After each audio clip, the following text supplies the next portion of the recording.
Hello, everyone. Thank you for joining me today in this session. Thank you for inviting me to all the organizing committee. Um, my name is Paulina Moya Santiagos. I'm doing my PhD in Education and Social Linguistics at the University College London, the Institute of Education. I'm in my fourth year.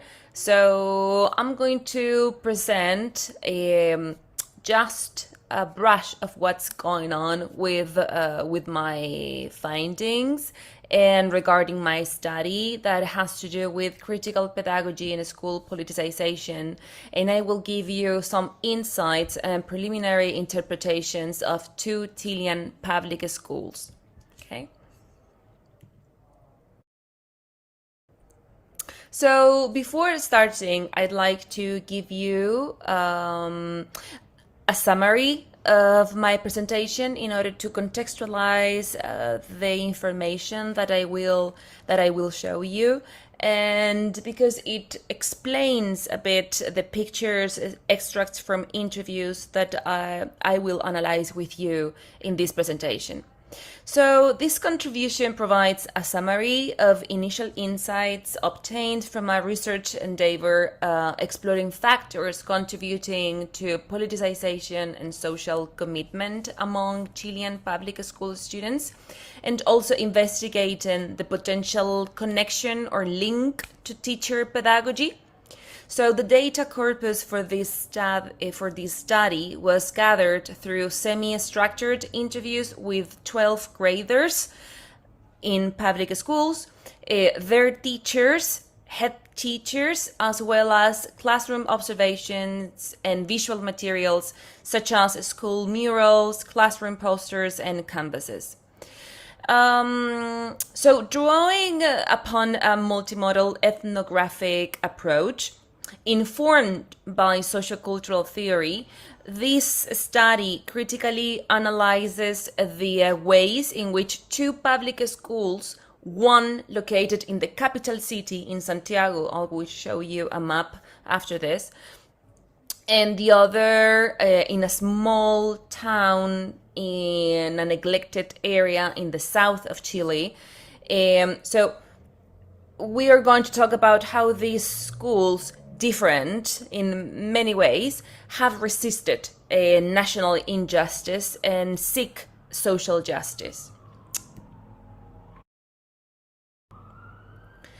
So this study argues that certain students in these schools might have developed a sense of class consciousness and critical thinking, which they express both within and outside the classroom. So by exploring the sociocultural factors that contribute to a student's critical awareness and political commitment, the findings shed light on four key aspects. Firstly, students utilize the public space of their schools as a platform to express their perceptions of the educational system, their views on social justice, and their admiration for influential political figures who have shaped their perspectives. Secondly, students perceive the teachers as influential when they generally display interest in their individual needs, provide them with time to discuss contextual issues around the lesson topic, allow them to express their views and concerns, and finally encourage them to go beyond the lesson plan. This is more than just encouraging them to think outside the box, because it has to do with help them or give them tools in order to develop themselves as active citizens with the right to vote, among other things. Thirdly, there are differences in how students and teachers from these two schools perceive and experience resistance. with a particular focus on contextual and geographical factors, such as, for example, the importance they place on feminist practices, inclusion, diversity, and school infrastructure. Please remember that these schools are very far away from each other, so of course that the geographical features are important for them. Furthermore, there are variations in the visual representation of social injustice in the schools through different quotes, paintings, murals, and portraits of local and global figures. Fourthly, all teachers in this study who were mentioned by the interviewed students were considered influential in their social commitment. All these teachers align with Freirean principles, considering themselves or positioning themselves as political agents and critical pedagogues. Also, they do not conceal their political identities from their students. In the same vein, teachers engage students in critical discussions and analysis of social issues, encouraging them to question the status quo and explore alternative perspectives on social policies while encouraging the students to critically examine their impact on their or other marginalized communities. Additionally, teachers agree on the importance of the head teacher's role and support in enable them to teach with freedom of speech. So these findings highlight the co-construction of practices and knowledge influenced not only by teachers, but also by the physical space and the wider community in which each school is situated. Moreover, despite differences in the manifestation of resistance and class consciousness among students, the underlying foundation or the bedrock remains the same: social injustice. Ultimately, these critical reflections and interpretations can inform teacher education and contribute to a reconceptualization of future critical pedagogical practices. Hence, contextualized discussions and analysis of diverse student characteristics and contexts, as well as teachers acting as political agents by empowering students to critically engage with issues about society, could foster democratic values and nurture their capacity to create positive social change, which is one of the foundations or the main interest of critical pedagogy.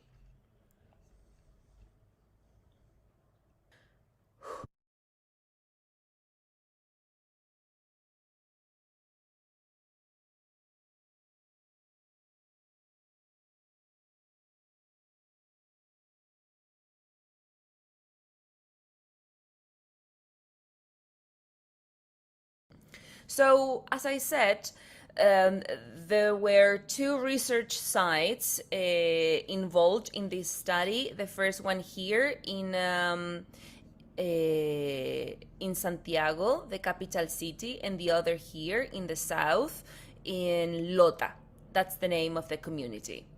So, according to the media and according to national records, these schools are very popular for their activism in terms of student movements or political participation in marches, for example.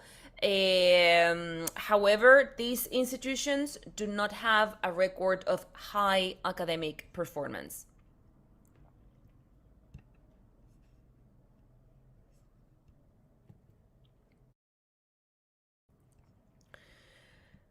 So, what did I do? Well, I conducted interviews with 12th graders, but also with the teachers, but I did not select the teachers. The very same students who were interviewed told me the teachers that consider it influential in their in their view on education or societal issues. So I would interview those teachers, okay? And also I interviewed the head teachers of both schools. I observed some classroom lessons, and also I took pictures, I record videos, and I wrote a lot of field notes in order to nuance the findings of my study. So these are some pictures from the first research site. This is a public school in Santiago. So as you may see, you can see like international figures like Paulo Freire, which is the most popular face and the main creator of this critical pedagogy insight. Also the Guernica, which also indicates a picture of struggle, of social struggle, and some canvases. Again, we have Malala, right? International symbols of different ideologies, right? This is a symbol from Mexican culture. As you can see, the students feel free to hang some canvases making reference to violated childhoods in these centers for children, like imprisoned children. Also in this site, students participate and engage each other in mental health activities like sharing or exchanging support messages.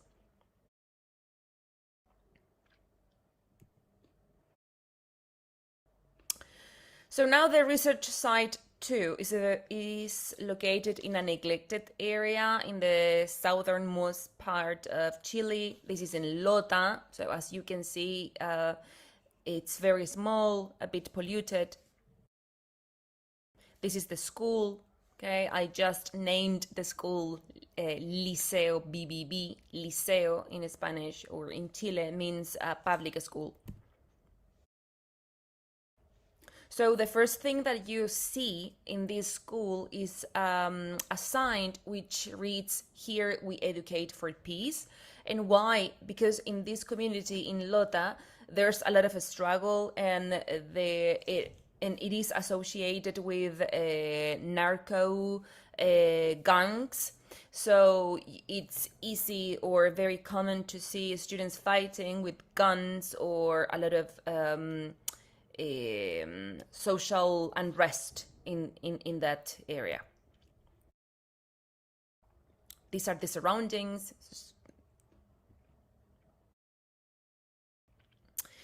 And Lota has a lot of history in terms of labor unionism. It is here where the first union for as a symbol for the labor fight was created. These are the surroundings of the second research site too. Again, we have a poster making reference to this prison for children. It's very neglected.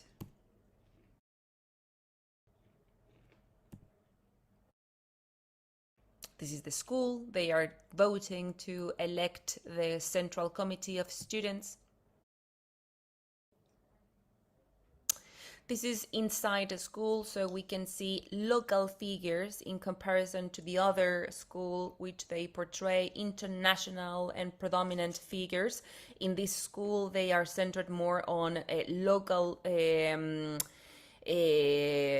people or in local situations like the labor unionism, the miners. This is a mining zone. Students, it says the future is in our hands. Here we have Salvador Allende portrayed, the socialist president who was killed during the dictatorship of Augusto Pinochet in Chile. Indigenous peoples, also students, a pigeon representing peace. Violeta Parra, a national symbol of songwriting.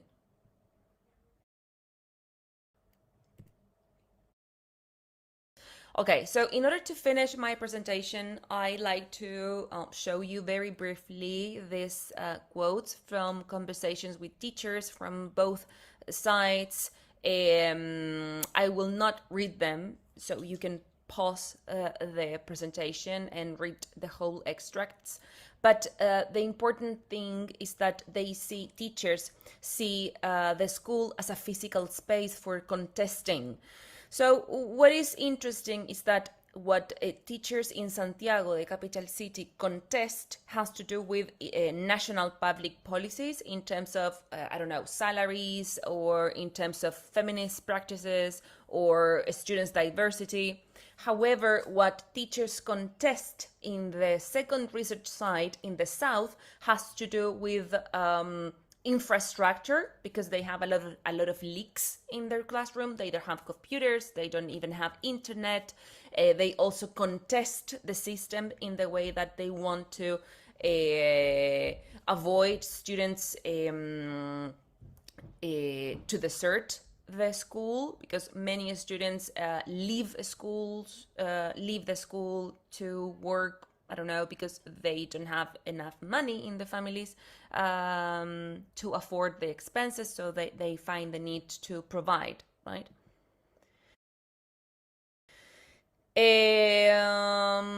So conversations with students highlight the importance of for them that teachers contextualize what they're learning, but not only in terms of the content of the lesson, but also in national issues.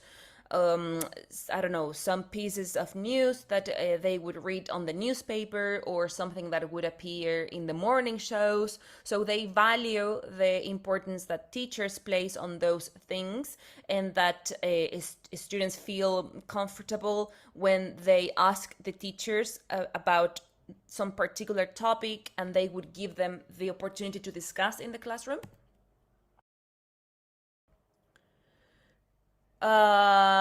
So for students, the use of murals and visuals is important. It's more important for the students in Santiago because they actively participate in the creation of this visual language, right? But in Lota is less important because it's basically the Lotas community, the one in charge of the murals of the school, is the municipality, the county, not just them. In Santiago, it's only the students. So, in order to move on, teachers see themselves as political agents, either in a good or a bad way, because even if teachers mention that even if they are silent, or even if they don't speak out in favor or against certain justice, they are positioning themselves. So they see themselves as political agents, whether they are affiliated to a political party or not.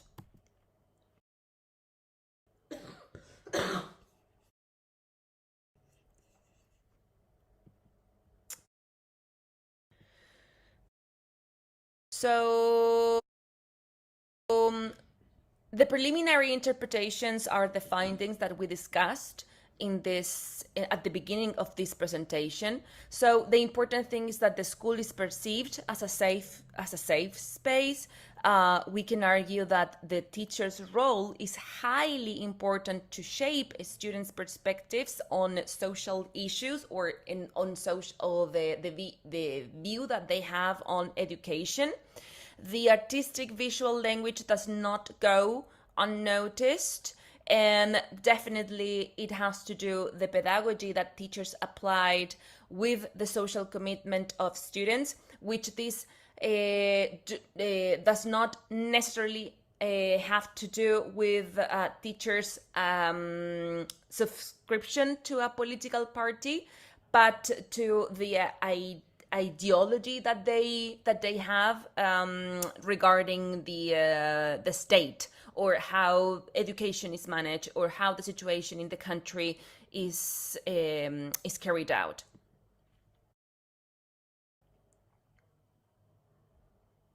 And also, teachers do believe that there's a relationship between their pedagogy and the students, so they feel that they have a responsibility, a sense of responsibility, to prepare their lessons, but also to be open to new topics and to give students a voice in order to respect each other's perspectives, arguments, but of course supported arguments.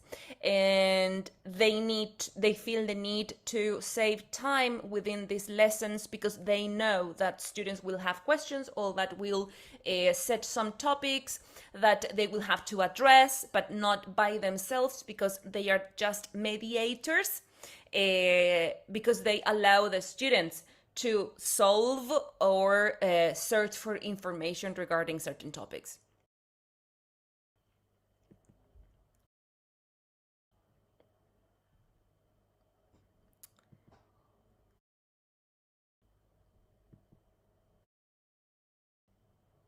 So finally, although these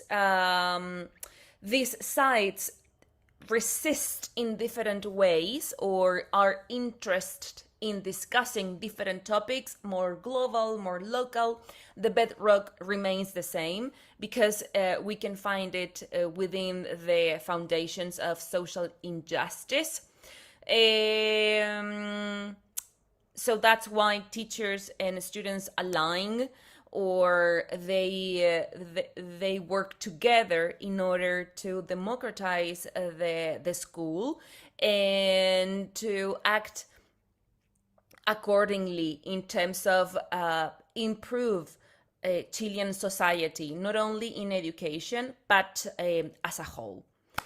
So thank you very much. This has been my presentation, and I know that I've spoken a lot. So please send me an email or reach out to me if you have further questions. It has been a pleasure. Thank you very much.